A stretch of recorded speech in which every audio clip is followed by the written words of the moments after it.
Wait, what? Really? Okay. Okay, with your host, Loren Weisman. This is a fully licensed theme song for the show about stuff that makes you say, wait, what? Really? Okay.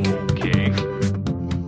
Hi, this is Loren Weisman. This is the Wait What Really Okay podcast, a brand messaging podcast. And today I'm talking about the concept of messaging before marketing. Messaging before marketing to create a sound foundation before you go to advertising, before you go to PR, and before you go to marketing. I'm going to identify, and it's not every single marketing agency, but I'm going to identify a very common, very high percentage of marketers that showcase a problem that end up hurting and harming many businesses, entrepreneurs, products, startups, and even established businesses.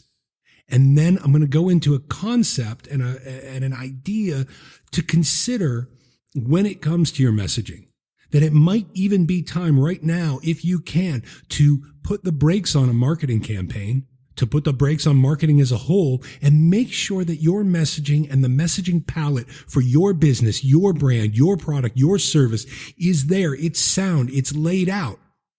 And then the restart, the reset, reignition of marketing to work with maybe who you were working with already, or finding the people that can market and stay on point, resonating, stay with the foundation of what you've created. So in breaking this down in a couple parts, the first part is the problem. I'm going to run through some things that you might be experiencing, or maybe you've even been questioning. There are a lot of businesses that find themselves deep into a marketing deal, deep in with a PR, a publicist, an advertising plan, and it just doesn't feel right to them. And then they continue to move on with it because they get a lot of hearsay and they get a lot of information. Oh, we just need to do this. Oh, it takes time.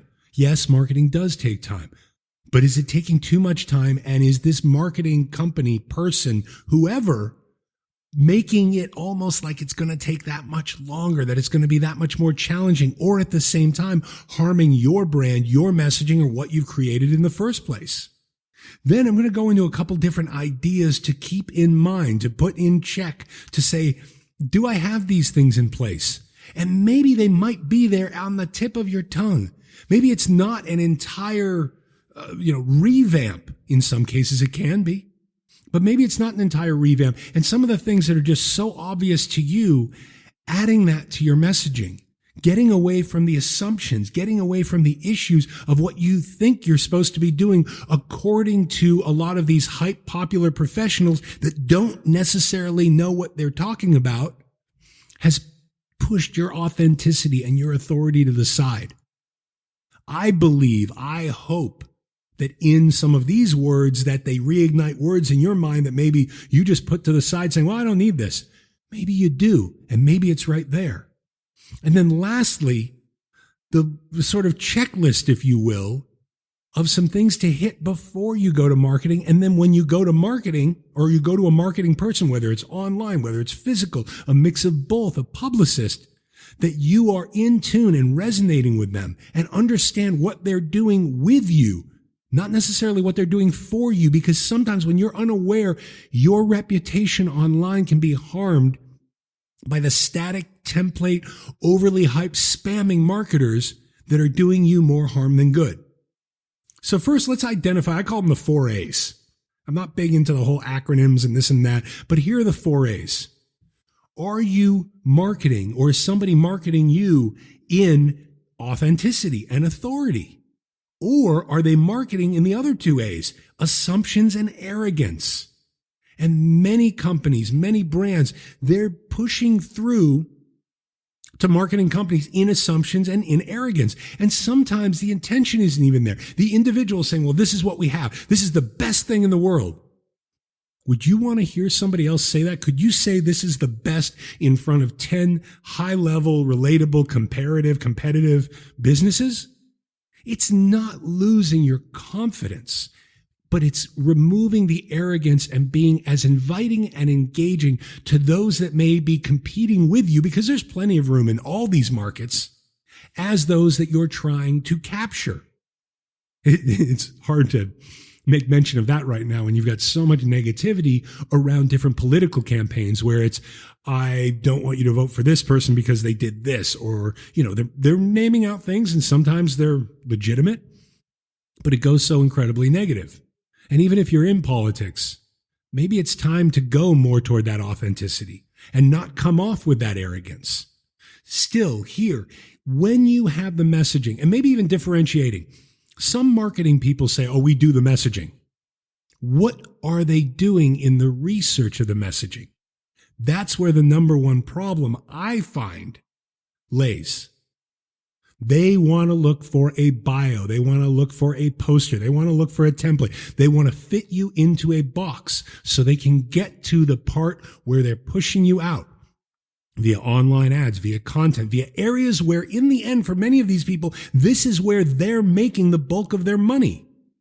This creative standpoint for marketing agencies, it costs them too much. They don't want to spend a lot of time there because they're not making the revenues that they want. They can make a lot more money in automating a marketing campaign. And again, this is not everyone. There are some legitimate, authentic, they have integrity, they have morals, but they're also limited and they're a rare find.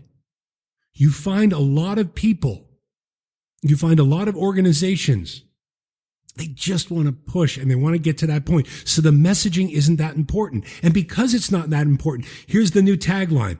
What if that tagline belongs to 20 other people? Here's the new pitch that we're going to do. Oh, we all loved it in this room. Okay, everybody in the room loved a pitch. How about, is that pitch similar to something else? Does it have negative connotations? Does it compare? Does it compete with another one? Is the timing of that pitch really, or is the wording in that going to resonate, or is it hitting with something you really don't want to touch on? These are some of the psychological, the strategic, and the fundamental foundational aspects that are oftentimes skipped in those marketers that claim, oh, we'll knock out the bio. And yes, that bio can look good. And it can be great. And it can be in English. And it might have better grammar than I write.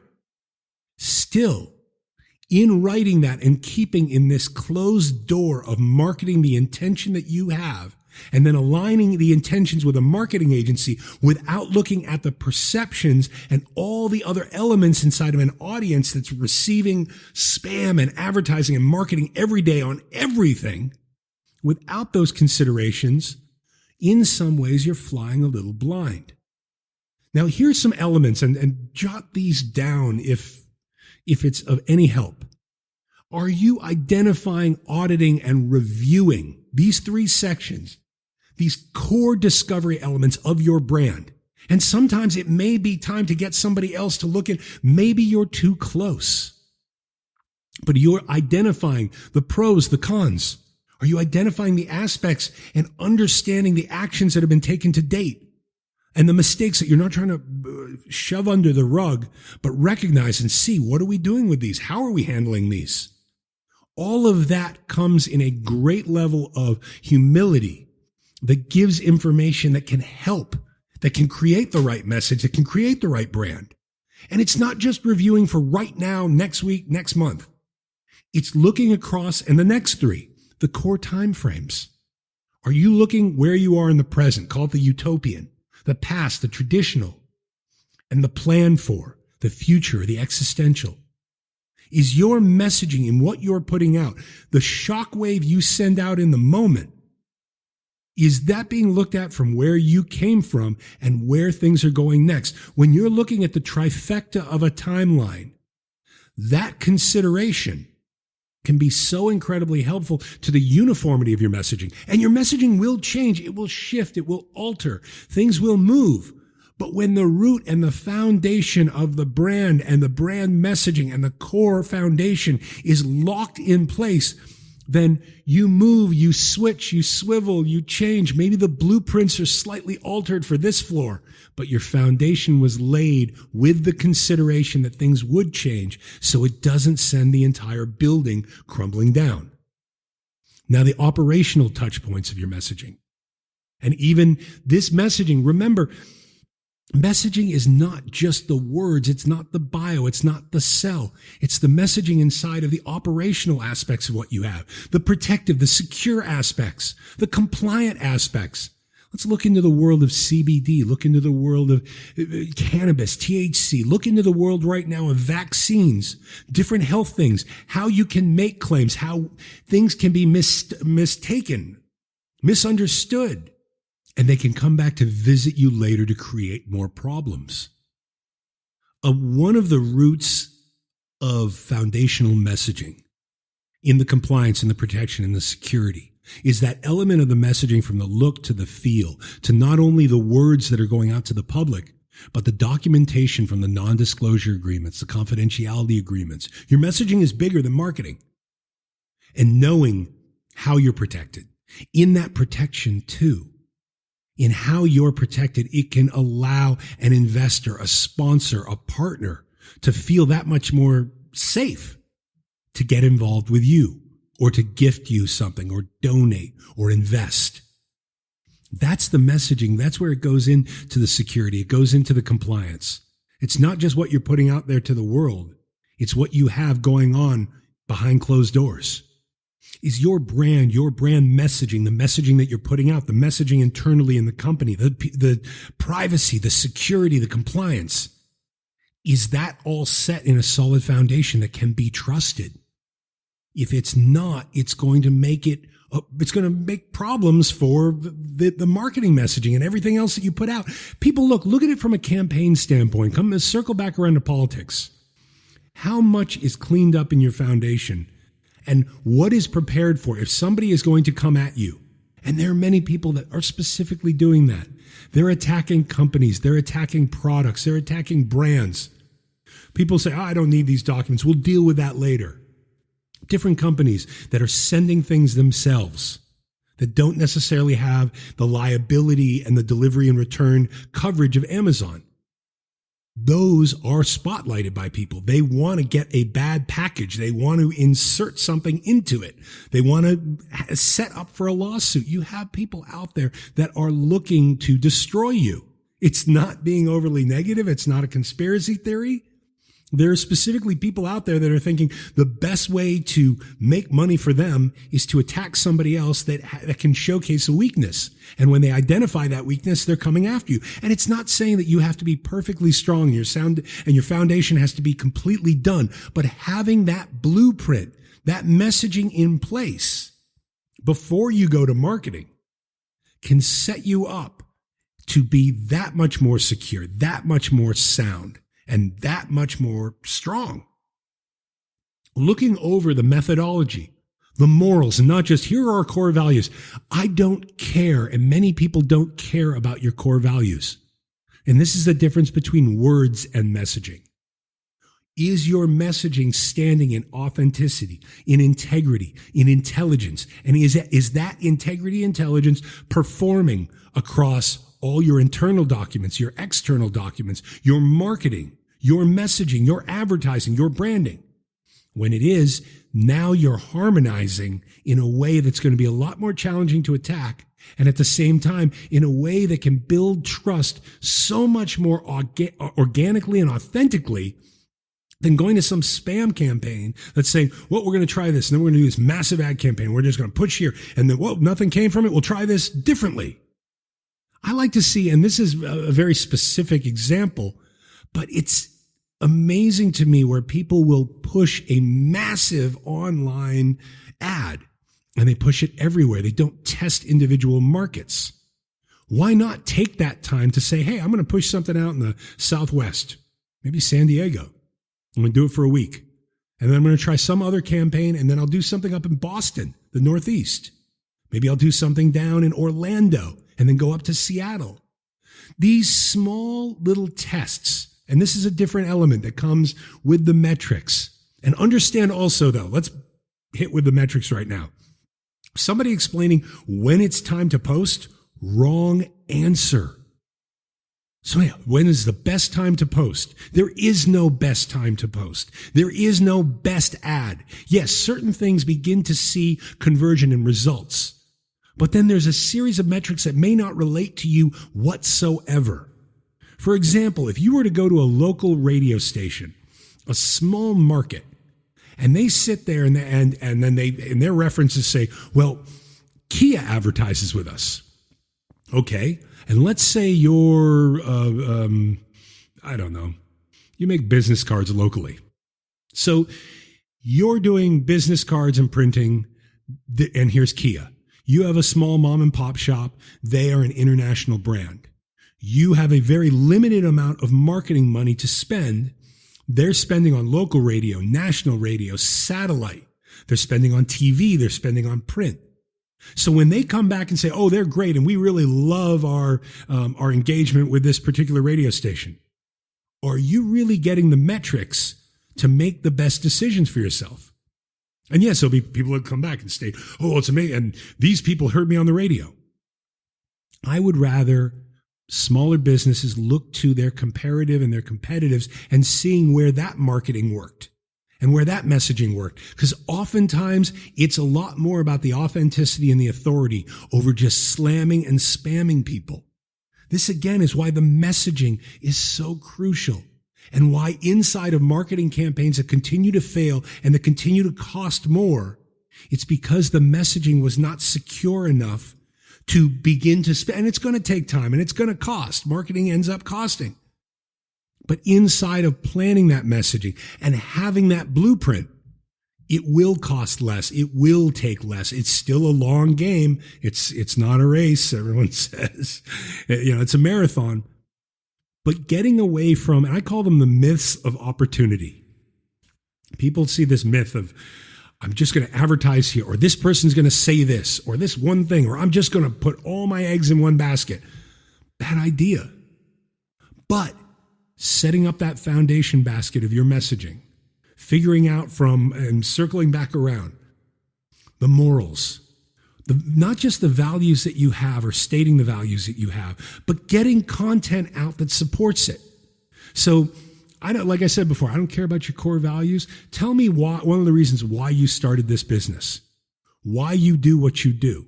And it shouldn't be that it's going to take me to get to a website and it's going to take all this time to find that out or to actually sit down with you. What if it came to a point where I could find a video and it talks a little, and it's on YouTube and it's been shared through social media. Maybe it doesn't have all the views in the world, but the people that are getting to it and seeing it really get a sense of what your values are, what your morals are, what your approach is, what your methodology is.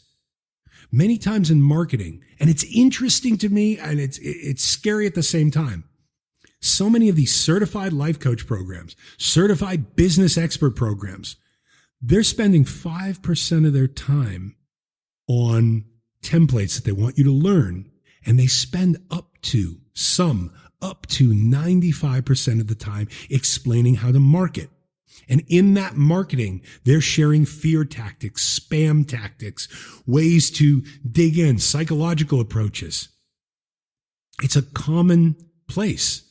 It's 5% authority, 95% going after popularity.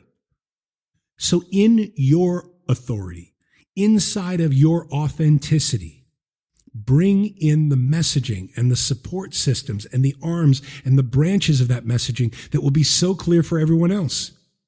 It's not setting up the Facebook page or the Twitter page and say, come like me here. It's inside of messaging after you have the fundamentals, after you've covered and you've reviewed these elements. You're looking at the past, the present, the future. You're looking at the methodology, the morals, the materials, the metrics, what you're doing, that there's content to be found once someone sees an ad.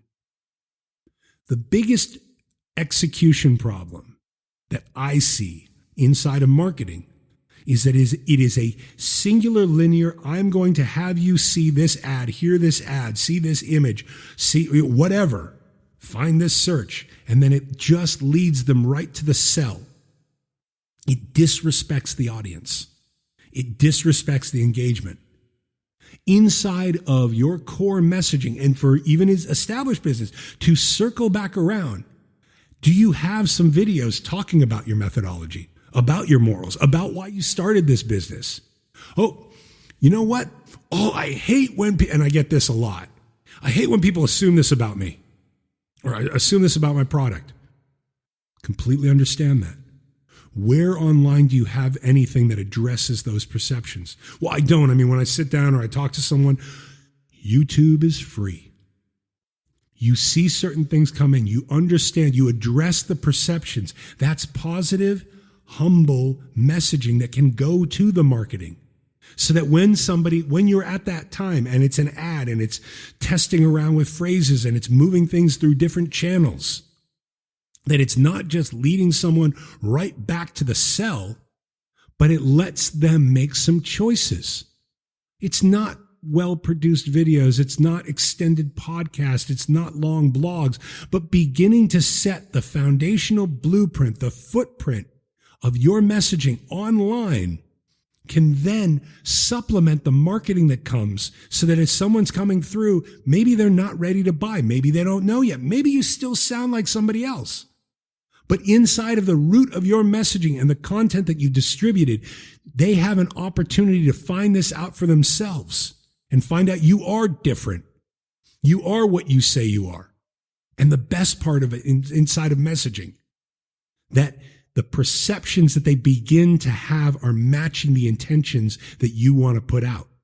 For you to go from just your core intention and not consider the perceptions, not consider the oversaturation, not consider all of those other aspects and elements that are oftentimes skipped in those marketing stages. When you respect that audience will respect, engage, and convert with you.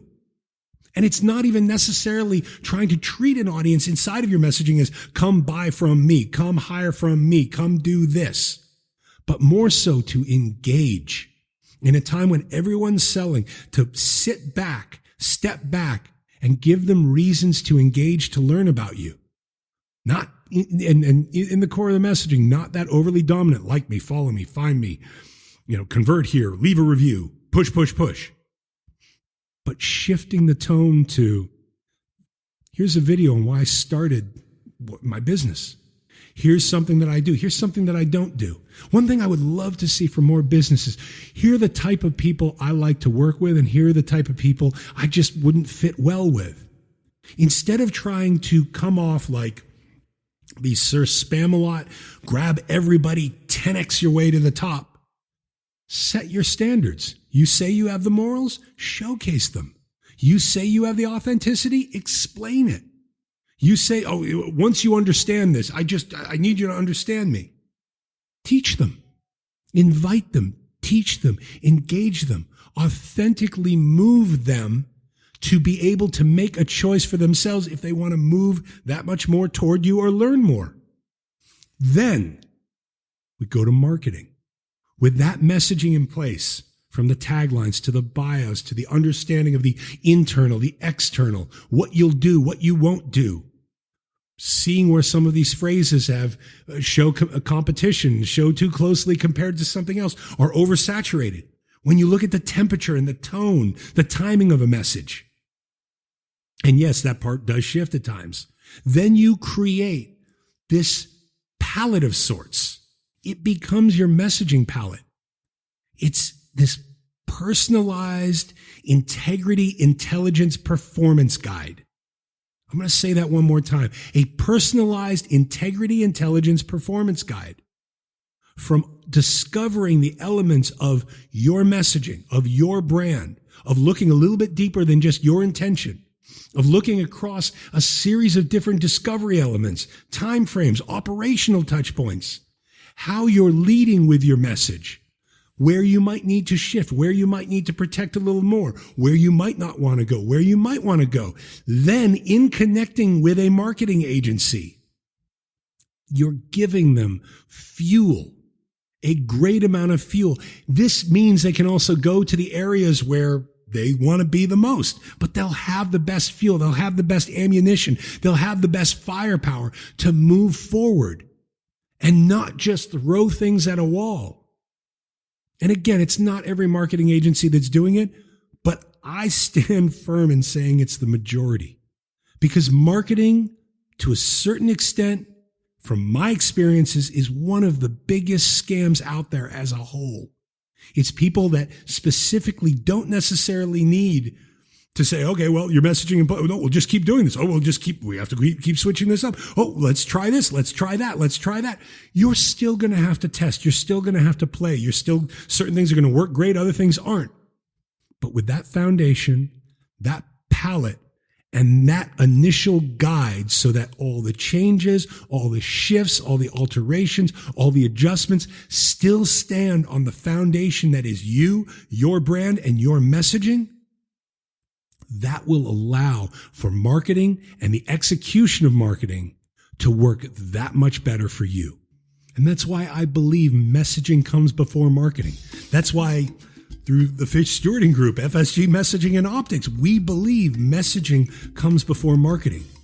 Because when the messaging is sound, then the marketing can resonate that much farther, that much further, and that much more effectively for you. Wait, what? Really? Okay.